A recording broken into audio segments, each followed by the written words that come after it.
Hello students, welcome to UV science classes. आज हम next chapter पढ़ रहे हैं जो कि है एनाटॉमी ऑफ फ्लावरिंग प्लांट। इसका नीट में जो वेटेज देखें तो नीट में कम से कम इसे 3 से 4 क्वेश्चन आते ही आते हैं, तो नीट के लिए बहुत ज़्यादा इंपॉर्टेंट ये चैप्टर हुआ करता है। एनाटॉमी का जो फादर है प्लांट एनाटॉमी के, वो फादर होते हैं एनग्रीव। एनग्रीव जो है प्लांट एनाटॉमी के फादर माने जाते हैं। एनाटॉमी है क्या? इंटरनल स्ट्रक्चर्स की स्टडी को हम एनाटॉमी कह देते हैं। अब इसमें सबसे पहले टिश्यू क्या है? टिश्यू एक ग्रुप ऑफ सेल होता है। Group of cell having the common origin. Origin उनका कॉमन होना चाहिए, कॉमन फंक्शन परफॉर्म करते हो सकता है वो सेल्स सिमिलर टाइप की हों या फिर हो सकता है डिफरेंट हो, लेकिन उनका ओरिजिन सेम होना चाहिए। तो ओरिजिन सेम होगा तो उसको हम बोल देंगे टिश्यू। तो टिश्यू क्या है? Group of cell which have the common origin and perform a common function. तो इस तरह से टिश्यू हुआ। Plant is made up of different kind of tissue. विभिन्न या डिफरेंट डिफरेंट टाइप के टिश्यू से मिलकर प्लांट बना होता है। टिश्यू को मेनली 2 ग्रुप्स में बांटा जाता है। एक मेरिस्टेमेटिक टिश्यू होता है, एक परमानेंट टिश्यू होता है। मेरिस्टेमेटिक टिश्यू कौन सा होता है? ऐसा टिश्यू जिसकी सेल हमेशा डिवाइड करती रहती है, वो मेरिस्टेमेटिक टिश्यू होता है। ऐसा टिश्यू जो सेल डिवाइड नहीं करते हैं, वो परमानेंट टिश्यू हो जाता है। अब डिवाइडिंग कैपेसिटी के बेसिस पे टिश्यू जो है 2 तरह का हमने पढ़ा, मेरिस्टेमेटिक और परमानेंट। तो मेरिस्टेमेटिक टिश्यू है क्या, इसको समझते हैं पहले। एक वर्ड होता है मेरिस्टोज। मेरिस्टोज एक ग्रीक वर्ड है जिसका मतलब होता है टू डिवाइड। तो ऐसी सेल जो कि हमेशा डिवाइड करती रहेंगी, वो मेरिस्टेमेटिक टिश्यू बनाती है। Growth in plant is largely restricted to a specialised region. Plant में जो ग्रोथ होती है वो रेस्ट्रिक्टेड होती है, अनलिमिटेड होती है, पर रेस्ट्रिक्टेड होती है एक स्पेशलाइज्ड रीजन में। कि स्पेशलाइज्ड रीजन में ही ग्रोथ होगी, उस रीजन को हम मेरिस्टेम बोलते हैं। जहां पे ग्रोथ हो रही है उस रीजन को हम मेरिस्टेम बोलेंगे। मेरिस्टोस का मतलब हमने समझ लिया, तो डिवाइड होता है। Plant have the different kind of meristem. अलग अलग तरह के मेरिस्टेम होते हैं। पहले तो मेरिस्टेमेटिक टिश्यू जान लेते हैं। मेरिस्टेमेटिक टिश्यू होता क्या है? तो मेरिस्टेमेटिक टिश्यू वो टिश्यू होता है जिसकी सेल हमेशा डिवाइड करती रहती है।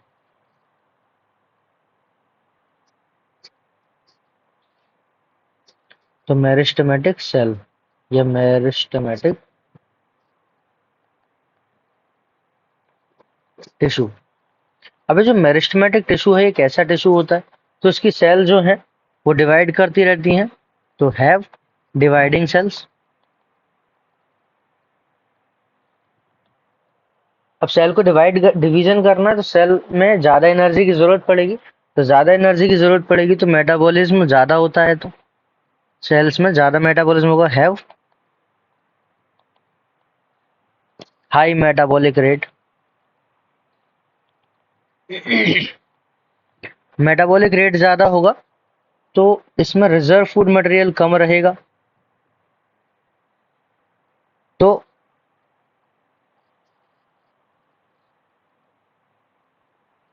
Reserve food material is almost absent. तो रिजर्व फूड मटेरियल इसमें नहीं होता क्योंकि सारा ही कंप्लीटली डाइजेस्ट या कंप्लीटली बर्न कर दिया जाता है, क्योंकि मेटाबॉलिक रेट इसका हाई होता है। अब मेटाबॉलिक रेट हाई है तो इसकी जो एफिशिएंसी वो भी ज़्यादा होती है, तो इसमें एर्गास्टिक मटेरियल मतलब वेस्ट मटेरियल भी नहीं मिलेगा। वेस्ट मटेरियल भी नहीं होगा। Waste material is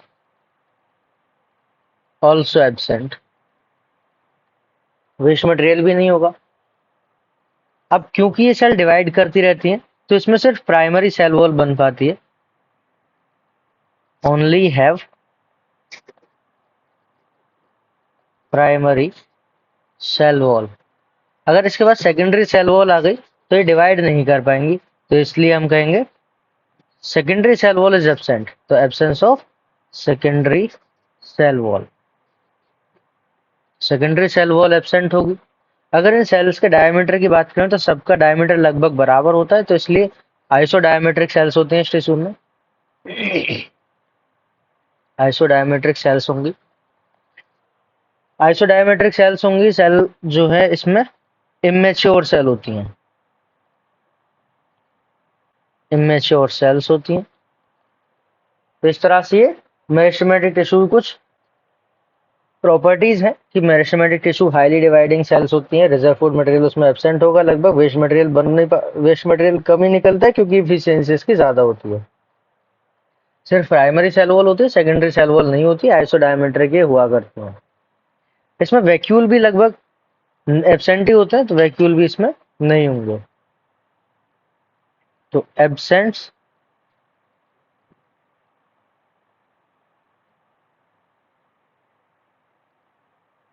vacuoles are absent, और अगर होगा भी तो बहुत स्मॉल साइज होंगे और नेग्लिजेबल बोल सकते हैं उनको।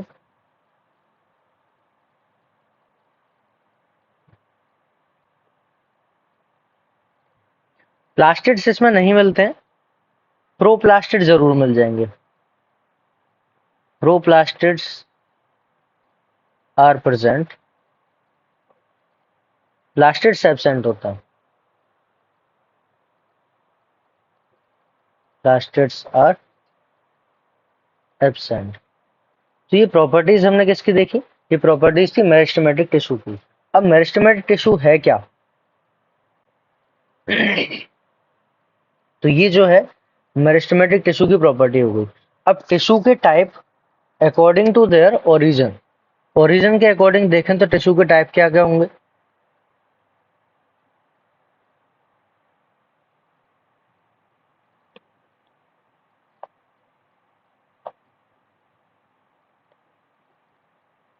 जैसे सबसे पहला होता है अपना प्रोमेरिस्टेम।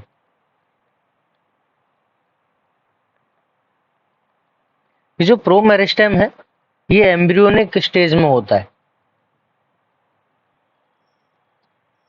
एम्ब्रियोनिक स्टेज में देखने को मिलेगा। फिर इसके बाद होता है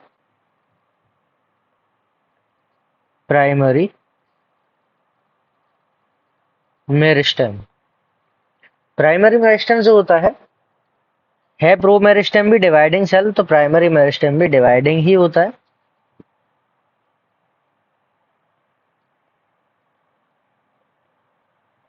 डिवाइडिंग सेल्स का ही बना होता है। प्राइमरी मेरिस्टेम में एग्जाम्पल अगर हम लेते हैं तो इसमें एग्जाम्पल लिखेंगे हम सबसे पहले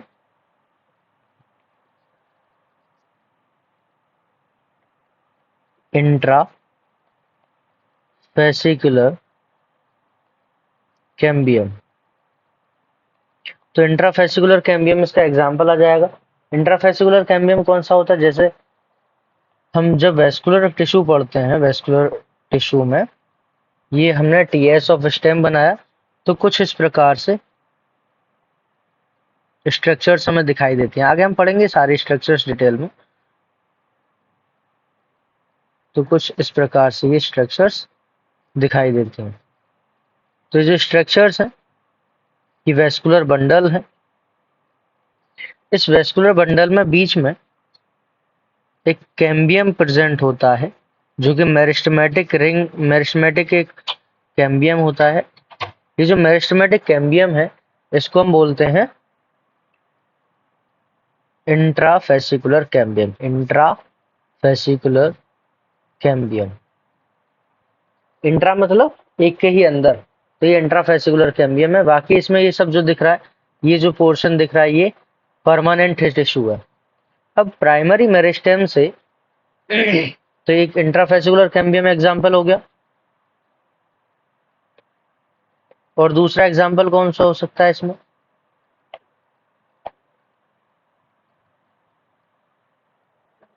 इंट्राफेसिकुलर कैम्बियम हो गया, साथ में एपाइकल मेरिस्टेम।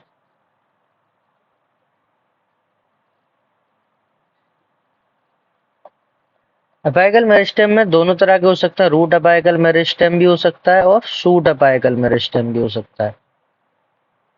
तो दोनों तरह के मेरिस्टेम होंगे। साथ में एक और हो सकता है जैसे इंटरकैलरी मेरिस्टेम, इंटरकैलरी मेरिस्टेम। तो ये यहाँ पे एग्जाम्पल हो जाएंगे। प्राइमरी मेरिस्टेम के। अब प्राइमरी मेरिस्टेम से आगे हम चलते हैं। तो प्राइमरी मेरिस्टेम के पास डिवाइडिंग कैपेसिटी थी, लेकिन प्राइमरी परमानेंट टिश्यू जब इससे बन जाएगा, जब ये सेल परमानेंट हो जाएगी, तो प्राइमरी परमानेंट टिश्यू बनेगा। और प्राइमरी परमानेंट टिश्यू बनने से इस प्रोसेस को पहले तो बोलेंगे हम डिफरेंशिएशन। इस प्रोसेस को हम बोलेंगे डिफरेंशिएशन। तो प्राइमरी परमानेंट मेरिस्टेम से प्राइमरी परमानेंट बनेगा, तो डिफरेंशिएशन कहलाएगा। और प्राइमरी परमानेंट के जो एग्जाम्पल हैं वो हो जाएंगे जैसे ग्राउंड टिश्यू हो गया, मेड्यूलरी रेज हो गई,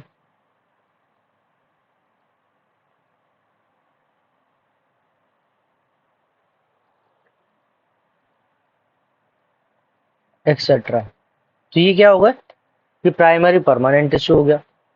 प्राइमरी परमानेंट टिश्यू में कुछ सेल को वापस डिवीजन की जरूरत पड़ी, तो वापस डिवीजन की जरूरत पड़ी तो फिर बनेगा प्राइमरी। तो प्राइमरी परमानेंट से सेकेंडरी मेरिस्टेमेटिक या सेकेंडरी मेरिस्टेम।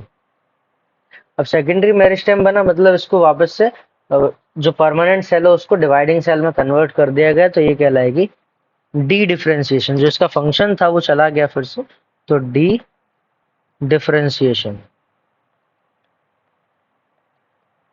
तो डी डिफरेंशिएशन कहलाएगा।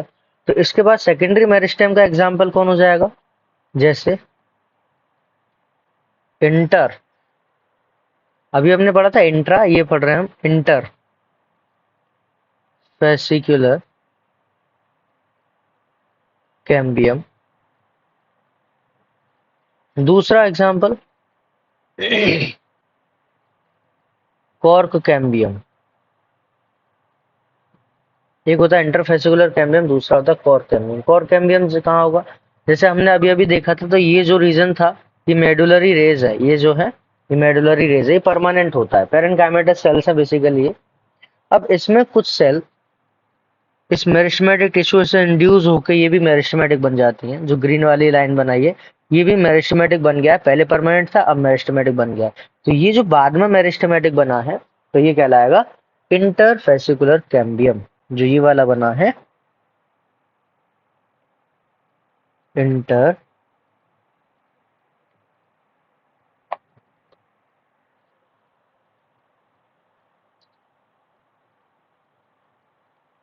फेसिकुलर कैम्बियम, तो इंटरफेसिकुलर कैम्बियम बन गया। अब इंटरफेसिकुलर और इंट्राफेसिकुलर दोनों मिलके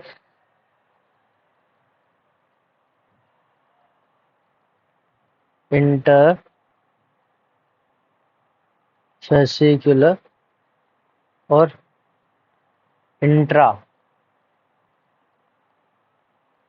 फेसिकुलर दोनों मिलके वेस्कुलर कैम्बियम बनाता है।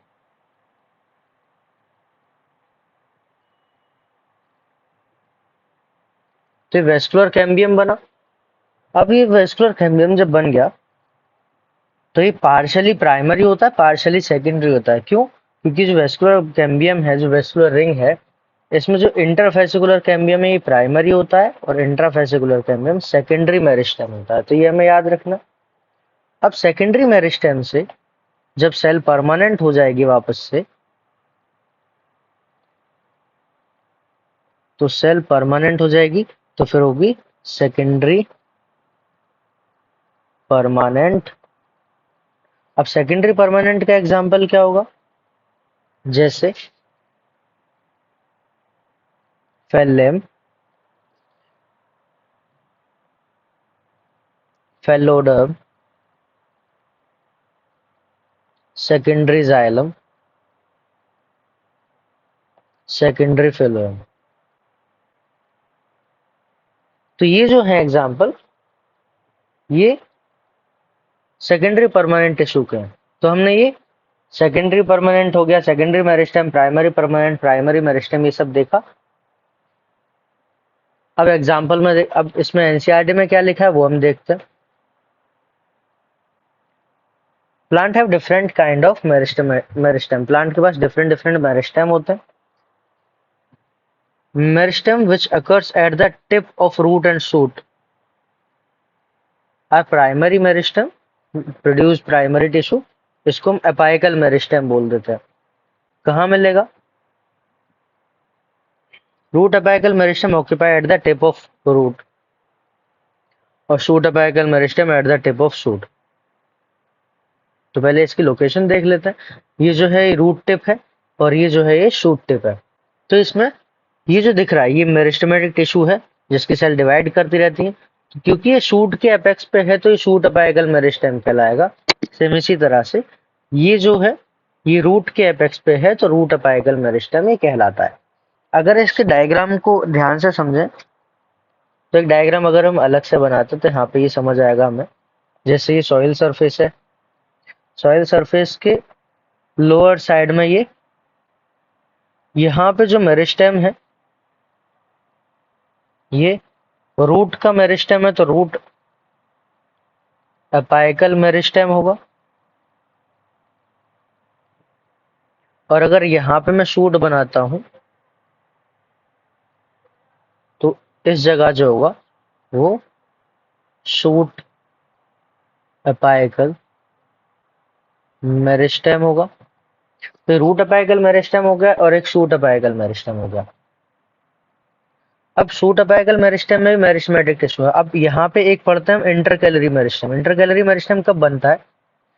जब ये शूट अपाइकल मेरिस्टेम की सेल्स ऊपर जा रही होंगी डिवाइड करती करती, कुछ इस तरह से डिवाइड करते हैं। जैसे मेरिस्टेमेटिक सेल है, मेरिस्टेमेटिक सेल इधर मेरिस्टेमेटिक बनाएगी, एक परमानेंट बनाएगी, फिर ये डिवाइड करेगी, इधर मेरिस्टेमेटिक बनाएगी, एक परमानेंट बनाएगी। तो इस तरह से हम देख पा रहे हैं कि जो मेरिस्टेमेटिक टिश्यू है ना ये धीरे धीरे करके ऊपर की तरफ जाता जा रहा है। लेकिन इसी दौरान क्या होता है कि कुछ मेरिस्टेमेटिक सेल पीछे रह जाती हैं। जो एपाइकल मेरिस्टेम आगे जा रहा था धीरे धीरे ग्रोथ करते हुए तो कुछ मेरिस्टेमेटिक सेल पीछे रह गई जिस वजह से, और वो बाद में परमानेंट टिश्यू के द्वारा घेर ली गई। पूरा परमानेंट टिश्यू है जैसे, और यहाँ पे कुछ सेल रह गई हैं और वो बाद में परमानेंट टिश्यू के द्वारा घेर ली गई।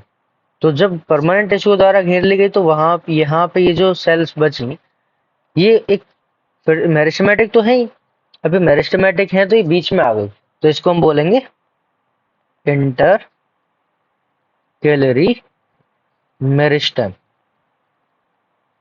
अभी हो गई इंटरकैलरी मेरिस्टेम। काम क्या है इसका? इसका काम है ब्रांचेस बनाना, ब्रांचेस के साथ लीव्स बनाना। जैसे हम इसके फंक्शन को अगर देखें तो ये ब्रांचेस बनाएगा,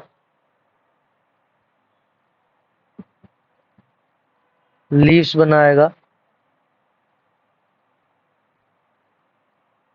फ्रूट, फ्लावर, बर्ड एक्सेट्रा। तो ये सब चीजें बनाने में हेल्प करता है। दूसरा बड़ा काम क्या करता है, ग्रेजिंग एनिमल जब खा जाते हैं इस पेड़ को तो इसको रीग्रो कराने में हेल्प करता है। जब इसको ग्रेजिंग एनिमल खा जाते हैं तो रीग्रोथ में ये इन्वॉल्व होता है। मिलेगा कहाँ? इंटरनोड के बेस पे। कहाँ मिलेगा intercalary meristem? Intercalary meristem found at the base of internode, at the base of internode।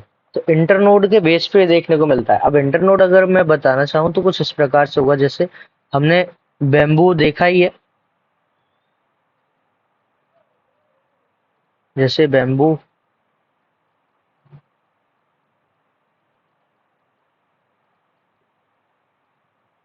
तो बैम्बू में ये जो रीजन है ये नोडल रीजन है, ये नोडल रीजन है।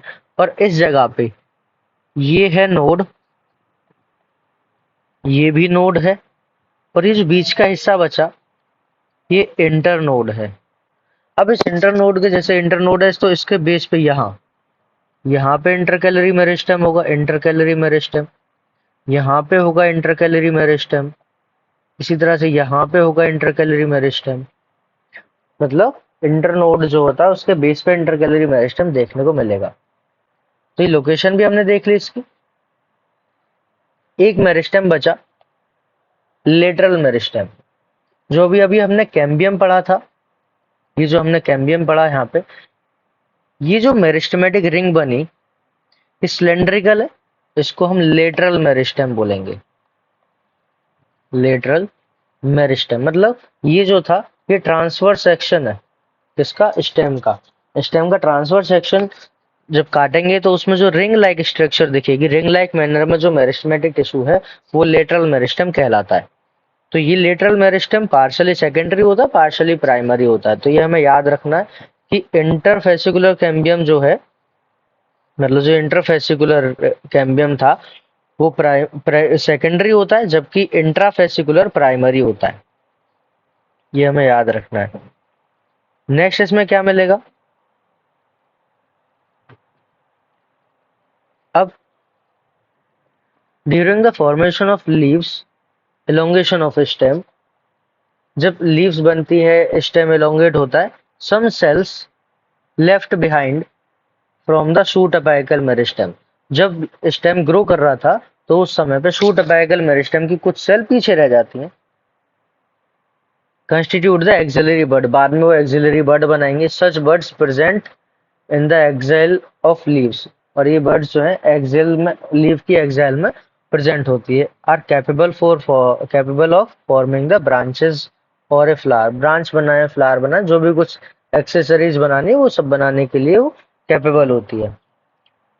The meristem which occurs between the mature tissue is known as the intercalary meristem, ऐसा मेरिस्टेम जो कि मेच्योर टिश्यू के बीच में होगा उसको इंटरकैलरी मेरिस्टेम बोल देते हैं। जैसे कि ये जो था ये भी परमानेंट था, ये भी परमानेंट था। परमानेंट मतलब मैच्योर, और मैच्योर के बीच में ये जो मेरिस्टेमेटिक टिश्यू है ये इंटरकैलरी मेरिस्टेम कहलाएगा। तो इंटरकैलरी मेरिस्टेम हमने समझा। The occurs in grasses, grasses में मिल जाएगा।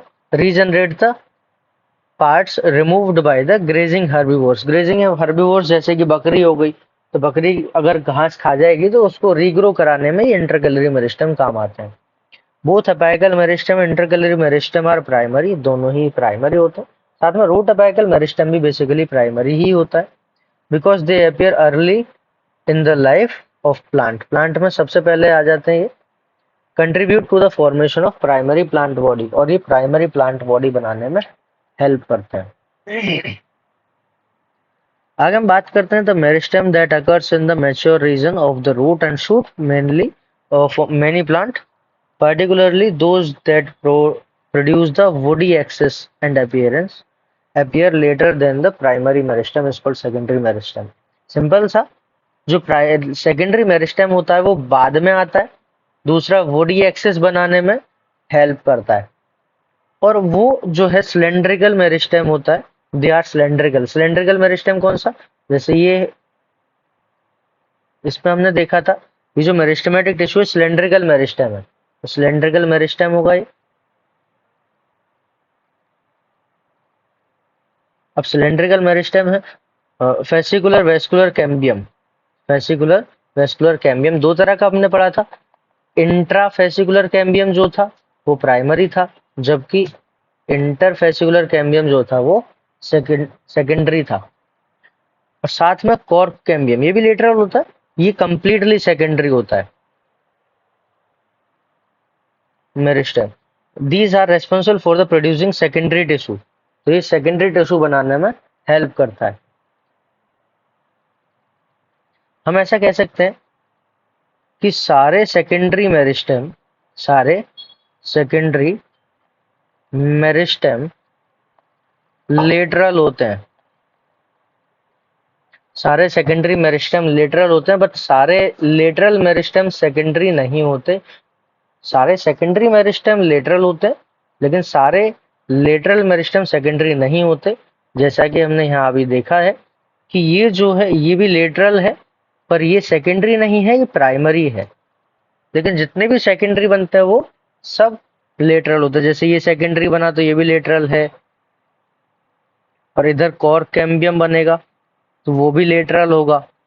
तो सेकेंडरी लेटरल होते हैं, पर सारे लेटरल सेकेंडरी हो ऐसा जरूरी नहीं है, तो ये भी हमें याद रखना है। और क्या होगा इसमें, सेकेंडरी ग्रोथ कराने में वो हेल्प करते हैं। सेकेंडरी ग्रोथ बेसिकली प्लांट की सर्कमफेरेंस हम कहें, प्लांट की मोटाई हम कहें, या प्लांट की गर्थ कहें, तो वो प्लांट की गर्थ बढ़ाने में इन्वॉल्व होता है। Following division of cell in both primary as well as secondary meristem, newly formed cells become structurally and functionally specialized and lose the ability to divide. अब जो न्यूली फॉर्म सेल्स होती हैं और स्ट्रक्चरली फंक्शनली स्पेशलाइज्ड अगर हो जाती हैं तो उसके पास डिवीजन की एबिलिटी नहीं रहती, तो उसको हम बोलते हैं परमानेंट और मैच्योर सेल। ऐसी सेल जिसके पास डिवीजन की कैपेसिटी न रहे उसको हम मैच्योर सेल बोल देते हैं। अभी जो डायग्राम थे इनको एक बार देख लेते हैं। हमें एक चीज डायरेक्ट याद रखनी है कि कोई भी स्ट्रक्चर हो, अगर सॉलिडिफाइड स्ट्रक्चर है तो उसका जो सेंट्रल रीजन होता है उसका सेंट्रल रीजन मेड्यूला कहलाता है। जैसे सेंट्रल रीजन है तो ये सेंट्रल रीजन मेड्यूला कहलाएगा, ये हर जगह याद ही रखना है। और ये जो आउटर रीजन है ये कॉर्टेक्स कहलाता है। तो इसको याद रखते हुए हमें आगे इसको समझना है क्या क्या इसमें होगा। तो ये बीच वाला हिस्सा है, अभी बीच वाला हिस्सा है तो ये कहलाएगा सेंट्रल सिलेंडर। अब सेंट्रल सिलेंडर के चारों तरफ कौन होगा? कॉर्टेक्स। जैसे इसको अगर हम ट्रांसफर सेक्शन करके देखें तो ये हमारा सेंट्रल सिलेंडर है और ये चारों तरफ का हिस्सा जो है कॉर्टेक्स है। इस कॉर्टेक्स के बाहर कौन होगा? ये जो लेयर दिख रही है ये प्रोटोडर्म है। अब प्रोटोडर्म के बाद कौन दिखाई दे रहा है? सबसे यहाँ पे इसको बोलते हैं रूट अपाइकल मेरिस्टेम। अब रूट अपाइकल मेरिस्टेम है तो रूट को ग्रो कराएगा। यहाँ पे इनिशियल्स ऑफ सेंट्रल सिलेंडर है, ये जो है यहाँ पे इनिशियल्स ऑफ सेंट्रल सिलेंडर, मतलब सेंट्रल सिलेंडर यहाँ पे बनेगा। दूसरा होता है ये जो स्ट्रक्चर दिख रही है इनिशियल्स ऑफ रूट कैप। हमें एक चीज याद रखनी है कि जो रूट कैप होता है वो लिविंग होता है। इसकी सेल में नंबर ऑफ गोल्जी बॉडी ज्यादा होता है क्योंकि इसमें म्यूसिलेज सेक्रेशन होता है जिससे कि रूट इजीली सॉइल में जा सके। तो रूट कैप बनना कहाँ से शुरू होता है? तो इनिशियल्स ऑफ रूट कैप जो है वहां से रूट कैप बनना शुरू होता है। तो और ये जो स्ट्रक्चर दिख रही है कंप्लीट स्ट्रक्चर, इसको हम रूट कैप बोलते हैं। तो यहाँ पे हमने ये सब देखा, ये मेरिस्टेमेटिक टिश्यू में दिखाई दे रहा है। अब हम बात करते हैं शूट अपाइकल मेरिस्टेम की। तो ये जो दिखाई दे रहा है इसमें ये शूट अपाइकल मेरिस्टेम है और ये मेरिस्टेमेटिक जोन दिखाई दे रहा है। ये है एक्सिलरी बड और ये है differentiated vascular tissue. Vascular tissue क्या करेगा? कंडक्शन में इन्वॉल्व होता है। और ये क्या है? ये है लीफ प्राइमोडिया। प्राइमोडियम क्या होता है? जो कि आगे से आगे मैच्योर लीव्स बनाने वाली है, उसको हम लीफ प्राइमोडिया बोलते हैं। तो ये दोनों डायग्राम हमें अच्छे से समझ आ गए। नेक्स्ट हम बात करते हैं और क्या होगा इसमें। परमानेंट और मैच्योर सेल हमने पढ़ी ली। During the formation of primary plant body, जब प्राइमरी प्लांट बॉडी बनती है specific region of the apical meristem produce the dermal tissue. वो डर्मल टिश्यू बनाता है, ग्राउंड टिश्यू बनाता है और वेस्कुलर टिश्यू बनाता है। तो टिश्यू तीन तरह का बनता है। एक डर्मल टिश्यू जो कि एपिडर्मिस बनाएगा, आउटर लेयर बनाएगा। फिर उस आउटर लेयर के अंदर यहाँ पे जैसे ही वेस्कुलर टिश्यू आ गया, वेस्कुलर टिश्यू के बाद जो भी बचा यहाँ पे जगह बची वो सब ग्राउंड टिश्यू कहलाता है। नेक्स्ट हम आगे पढ़ते हैं परमानेंट टिश्यू। परमानेंट टिश्यू में क्या होगा? The cells of the permanent tissue do not generally divide further। जो परमानेंट टिश्यू होता है उसकी सेल्स डिवाइड नहीं किया करती हैं। Permanent tissue having all cells similar in structure and functions are called simple tissue। ऐसा टिश्यू जिसमें जो सेल्स हैं वो सारी एक जैसी दिखे वो सिंपल टिश्यू कहलाता है। और जिसमें डिफरेंट डिफरेंट टाइप की सेल्स दिखे उसको हम कॉम्प्लेक्स टिश्यू बोल देते हैं। अब सिंपल टिश्यू में हम कौन कौन से पढ़ते हैं? जैसे पेरेन्काइमा, कोलेनकाइमा, स्क्लेरेन्काइमा, ये सब हम पढ़ते हैं। सिंपल टिश्यू की अगर हम बात करते हैं तो इसमें हमें कौन मिलेगा? Simple tissue is made up of only one type of cell. इसमें एक ही तरह की सेल्स देखने को मिलेंगी। वेरियस सिंपल टिश्यू में अलग अलग तरह का पेरेन्काइमा, कोलेनकाइमा, स्क्लेरेन्काइमा देखने को मिलेगा। पेरेन्काइमा क्या होता है? पेरेन्काइमा को सबसे पहले तो पेरेंट टिश्यू भी बोलते हैं। पेरेंट टिश्यू इसलिए बोलते हैं इसको क्योंकि जो पेरेंट टिश्यू है इसी से हम कोलेनकाइमा भी बना सकते हैं और इसी से हम स्क्लेरेन्काइमा भी बना सकते हैं और इसके ही कई सारे टाइप होते हैं। जैसे parenchyma forms the major component within the organ. Organ में सब मेजर कंपोनेंट पेरेन्काइमा ही बनाता है। जैसे ग्राउंड टिश्यू भी पेरेन्काइमा का होता है, मेडुलरी रेज भी पेरेन्काइमा की बनी होती है। जैसे हम पेरेन्काइमा के टाइप अगर पढ़ें तो हम पढ़ते हैं एरेन्काइमा। एरेन्काइमा क्या होता है? ऐसी सेल जिस पेरेन्काइमा के ऐसा टाइप जिसमें हवा भरी होती है और वो बायोन हाइड्रोफाइट्स में होता है, बायोन से प्रोवाइड करता है। क्लोरेन्काइमा अगर हम कहें, क्लोरेन्काइमा तो इसके पास क्लोरोप्लास्ट होगा तो फोटोसिंथेसिस में हेल्प करेगा। एक होती है म्यूसिलेज पेरेन्काइमा। म्यूसिलेज पेरेन्काइमा कहाँ होगी? जैसे हमने एलोवेरा देखा है, तो एलोवेरा की लीफ में जो स्लाइमी सब्सटेंस होता है म्यूसिलेज सेक्रेट होता है, तो वो सेल्स जो होती हैं म्यूसिलेज पेरेन्काइमा होती हैं। म्यूसिलेज पेरेन्काइमा, म्यूसिलेज पेरेन्काइमा हो गया। तो इस तरह से डिफरेंट डिफरेंट टाइप के पेरेन्काइमा देखने को मिल जाते हैं। अगर हम इसकी बात करें तो जनरली आइसोडायमेट्रिक होता है। आइसोडायमेट्रिक मतलब सबका डायमीटर लगभग बराबर होता है इसमें पेरेन्काइमा में। They may be spherical, oval, rounded, polygonal और एलोंगेटेड शेप। तो ये किस किस तरह के हो सकते हैं? स्फेरिकल भी हो सकते हैं, ओवल भी हो सकते हैं, राउंडेड, पॉलीगोनल और एलोंगेटेड तरह के हो सकते हैं। अगर इसकी वॉल की बात करें तो जनरली ये थिन होती है, सेलुलोज की बनी होती है। थिन होगी और सेलुलोज की बनी होगी क्योंकि ये दोनों लिविंग होते हैं, लेकिन स्क्लेरेन्काइमा सिर्फ डेड होता है, बाकी ये दोनों लिविंग होता है। तो ये हमें याद रखना है। अगर इसके फंक्शन की बात करें तो पेरेन्काइमा क्या क्या कर सकती है? पेरेन्काइमा फोटोसिंथेसिस कर सकती है क्लोरेन्काइमा के फॉर्म में। पेरेन्काइमा स्टोरेज भी कर सकती है और पेरेन्काइमा सेक्रेशन में भी इन्वॉल्व हो सकती है। बात करते हैं कोलेनकाइमा की। तो कोलेनकाइमा जो है ये एपिडर्मिस के जस्ट नीचे मिल जाएगा और सिर्फ ये डाइकोट में मिलता है, मोनोकोट में कहीं नहीं मिलेगा, और डाइकोट में भी सिर्फ और सिर्फ हाइपोडर्मिस में मिलेगा, वो भी स्टेम में। रूट में भी ये नहीं मिलता, डाइकोट की ही स्टेम में सिर्फ ये मिलता है, और वो भी मैकेनिकल टिश्यू है, मैकेनिकल सपोर्ट प्रोवाइड कराता है। न्यूली फॉर्म्ड स्टेम हो, पेटियोल हो, इस जगह पे देखने को मिल जाएगा। डाइकोट प्लांट में मिलेगा। It is found either as homogeneous layer, homogeneous layer की फॉर्म में भी हो सकता है, और ये पैचेस की फॉर्म में भी पाया जा सकता है। Consist of cells which are much thick and, ऐसी सेल से बना होता है जो कि थिक होती हैं at the corner due to deposition of cellulose, hemicellulose और पेक्टिन। अब ये जो कॉर्नर है, जैसे इसमें स्पेस दिख रहा है, ये जो स्पेस दिख रहा है पेरेन्काइमा में, ऐसा स्पेस यहाँ पे कहीं नहीं होगा। क्यों नहीं होगा? क्योंकि इसमें डिपोजिशन हो जाता है। किस किस का डिपोजिशन हो जाता है यहाँ पे? Cellulose, hemicellulose, pectin. तो यहाँ पे किस किस का डिपोजिशन होगा?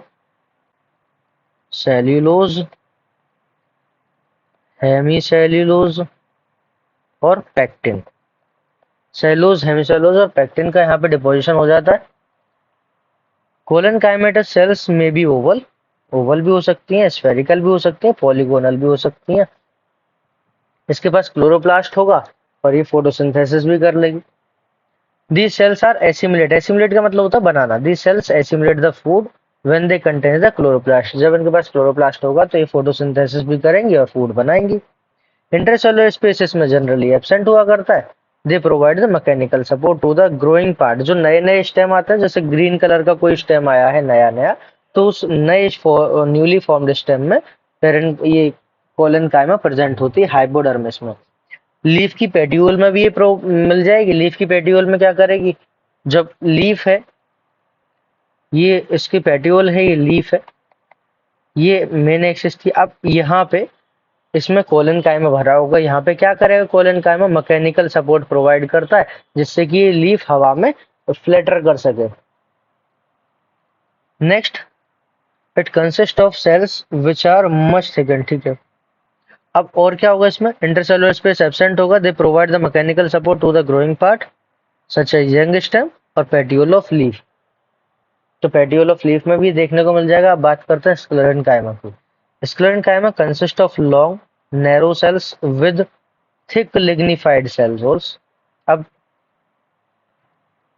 लॉन्ग है, नैरो सेल्स है इसमें, और थिक भी है, लिग्निफाइड सेल वॉल्स देखने को मिलेगी। यहाँ पे इसमें लिग्निन डिपॉजिट हो जाता है, और ये डेड सेल होती हैं दोनों।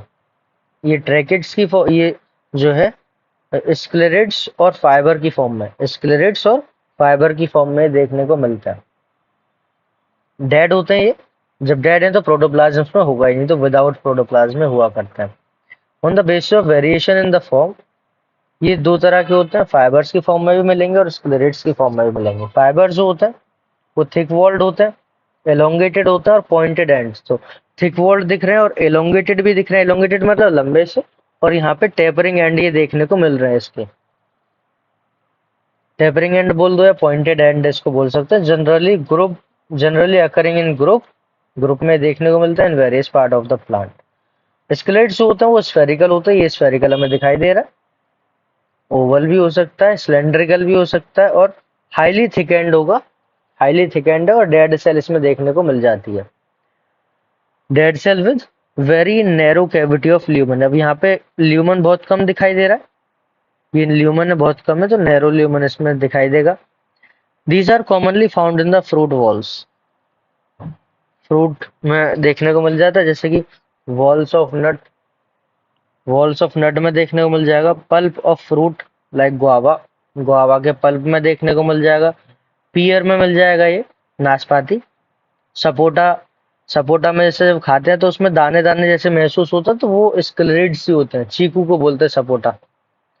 पियर नाशपाती हो गया, उसको भी जब खाते हैं तो उसमें भी दाने दाने जैसे महसूस होता है। सीड कोट में ये लेग्यूम्स जो होते हैं, लेग्यूम्स मतलब पल्स फैमिली की बात करता है। पल्सेस जो होती हैं, पल्सेस में जो सीड कोट होता है, दाल में जो सीड कोट होता है, तो उसमें भी स्क्लेरेट्स देखने को मिलता है। लीव्स ऑफ टी, जो चाय की पत्ती होती है, उसकी चाय की पत्तियों में भी स्क्लेरेनकाइमा देखने को मिल जाएगा। स्क्लेरेनकाइमा क्या करेगा, मैकेनिकल सपोर्ट प्रोवाइड करता है ऑर्गन्स को। नेक्स्ट क्लास में हम कॉम्प्लेक्स टिश्यू पढ़ेंगे। Thank you.